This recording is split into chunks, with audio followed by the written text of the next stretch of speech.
Alhamdulillahirabbil alamin wassalamu ala asyrofil mursalin wa ala alihi wasallam ajmain. Langkah yang pertama, mari kita panjatkan puja puji syukur kita atas kehadirat Allah Subhanahu wa taala yang telah memberikan kita berlimpah nikmat, di antaranya nikmat kesehatan dan nikmat kesempatan. Masih dapat lagi kita berkumpul di ruangan yang berbahagia ini. Langkah yang kedua, salawat dan salam mari kita sendirikan kepada Nabi Muhammad SAW yang berlambaskan Allahumma sholli ala sayyidina Muhammad wa ala sayyidina Muhammad. Adapun judul materi kita pada hari ini adalah sistem pakar. Yang kami hormati Ibu Fitri Aminasari, Eskom dan teman-teman sekalian. Saya Angela Siregar sebagai moderator, Ami Putri Lestari sebagai pemateri, Jumiati sebagai pemateri kedua, Anissa Rahmi sebagai pemateri ketiga, Arjuna sebagai pemateri keempat, Li Alfia sebagai pemateri kelima. Kepada pemateri kami persilahkan. Sistem pakar atau expert system adalah sistem komputer yang dirancang untuk meniru kemampuan dan pengetahuan seorang pakar dalam suatu bidang tertentu. Sistem pakar menggunakan pengetahuan dan pengalaman pakar untuk membuat keputusan, memberikan rekomendasi, dan memecahkan masalah. Kelemahan utama dari sistem pakar. Beberapa kelemahan utama dari sistem pakar yaitu 1. Ketergantungan pada pengetahuan. Sistem pakar sangat bergantung pada pengetahuan yang diberikan oleh pakar manusia. 2. Keterbatasan kemampuan. Sistem pakar tidak dapat memiliki kemampuan yang sama dengan pakar manusia dalam hal aktivitas, intuisi, dan kemampuan untuk memahami konteks yang kompleks. 3. Ketergantungan pada data. Sistem pakar memerlukan data yang akurat dan lengkap untuk berfungsi dengan baik. 4. Kesulitan dalam menghadapi situasi yang tidak terduga.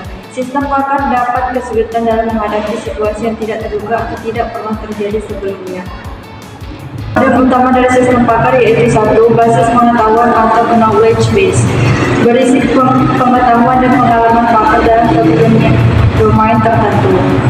2. Mesin intervensi atau interference engine, berfungsi untuk membuat keputusan berdasarkan kemampuan pengetahuan yang ada dalam basis pengetahuan.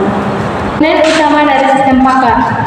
3. Antarmuka pengguna atau user interface, berfungsi untuk berinteraksi dengan pengguna dan menerima input. 4. Fasilitas penjelasan atau explanation facility, berfungsi untuk menjelaskan alasan dan proses pengambilan keputusan yang dilakukan oleh sistem pakar. Yang menjadi tantangan utama dalam implementasi sistem pakar dalam AI. Berikut adalah tantangan utama dalam implementasi dalam sistem pakar, yaitu pengumpulan pengetahuan yang akurat dan lengkap dari pakar manusia dapat menjadi tantangan. Yang kedua, keterbatasan pengetahuan. Sistem pakar hanya dapat membuat keputusan berdasarkan pengetahuan yang ada dalam basis pengetahuan. Yang ketiga, ketergantungan pada pakar. Sistem pakar sangat tergantung pada pakar manusia untuk mengoptimalkan pengetahuan dan validasi keputusan. Yang keempat, keterbatasan dalam memahami bahasa alami. Sistem pakar dapat kesulitan dalam memahami bahasa alami yang digunakan oleh manusia sehingga dapat menyebabkan kesalahan dalam interpretasi dan analisis. Jenis pengetahuan yang dibutuhkan untuk membangun sistem pakar. Berikut adalah beberapa jenis pengetahuan yang dibutuhkan untuk membangun sistem pakar. Yang pertama, pengetahuan domain. Pengetahuan tentang domain atau bidang tertentu yang akan diaplikasikan oleh sistem pakar. Yang kedua, pengetahuan pakar, pengetahuan yang dapat diperoleh dari pakar manusia dalam domain tertentu. Keuntungan menggunakan sistem pakar dibandingkan dengan manusia. Berikut adalah beberapa keuntungan menggunakan sistem pakar dibandingkan dengan manusia.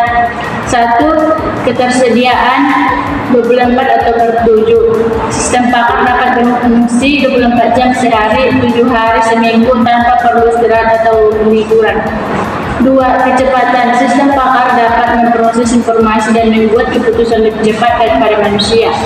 3. Konsistensi. Sistem pakar dapat membuat keputusan yang konsisten dan tidak dipengaruhi oleh emosi atau faktor lainnya. 4. Akurasi. Sistem pakar dapat membuat keputusan yang akurat berdasarkan pengetahuan yang ada dalam basis pengetahuan.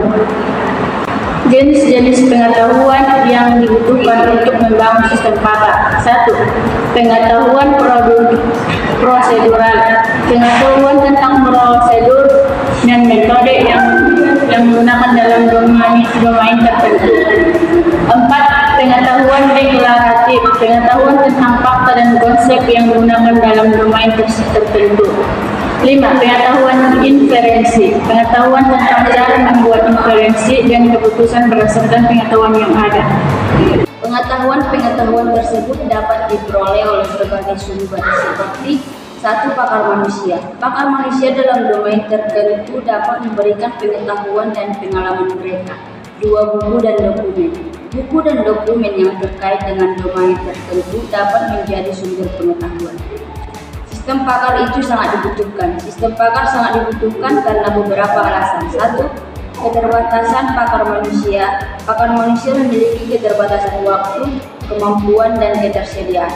Sistem pakar dapat membantu mengatasi keterbatasan ini. 2. Kompleksitas masalah. Masalah yang kompleks memerlukan pengetahuan dan pengalaman yang luas dan mendalam. Sistem pakar dapat membantu menyelesaikan masalah yang kompleks ini. 4. Keterbatasan sumber daya. Sumber daya manusia dan keuangan dapat menjadi keterbatasan dalam beberapa kasus. Sistem pakar dapat membantu menghemat sumber daya ini. 5. Peningkatan efisiensi.